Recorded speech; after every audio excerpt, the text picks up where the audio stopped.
ஒட்டாதே, உறவுகளோடு ஒட்டாதே, பொருளோடு ஒட்டாதே, பதவியோடு ஒட்டாதே, மண் பெண் பொன் என்று ஒட்டாதே.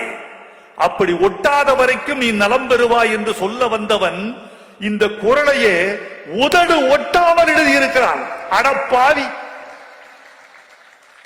யாதனின் என் தொலைக்காட்சி தோழர்களே, என் உதடுகளுக்கு க்ளோஸ்அப் போடுங்கள்.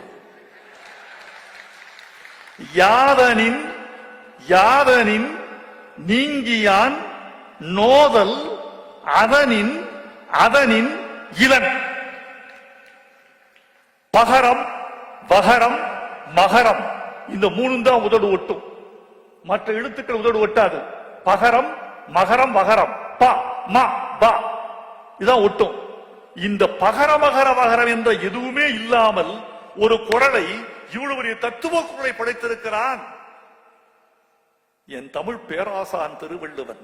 நான் அந்த வழியில் வந்தவர் என்றால் என்னுடைய கர்வத்தை யாராவது தடுத்து விட முடியுமா? என்னை எவனாவது கேள்வி கேட்க முடியுமா? என் வள்ளுவனை தூக்கி எறிந்தால் உலக இனங்கள் ஏதாவது என்னை எட்டி பார்க்க முடியுமா? அவ்வளவு பெரிய விஷயம்.